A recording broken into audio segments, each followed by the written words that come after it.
double wounding. Yesterday, we talked about daughters with a mother wound and a father wound.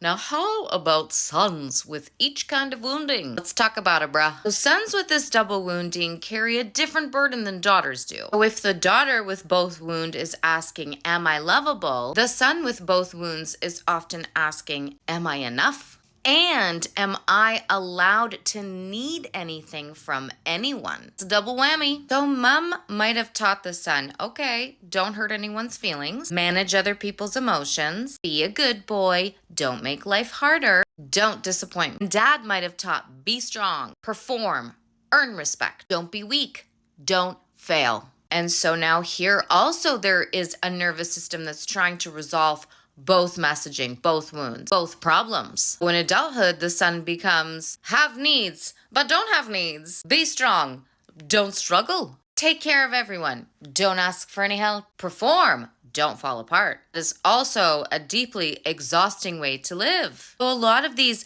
sons become like very responsible, but not necessarily because they wanted to.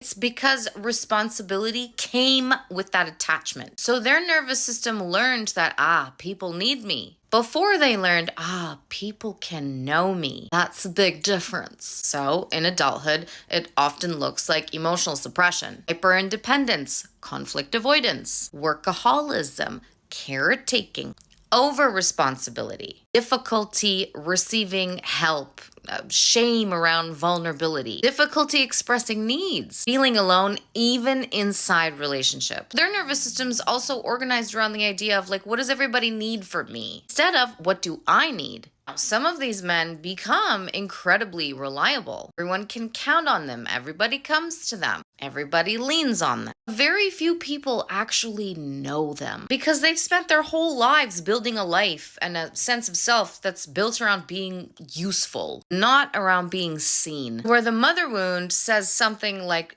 don't burden people. Father wound says, don't fail. Together, it creates something.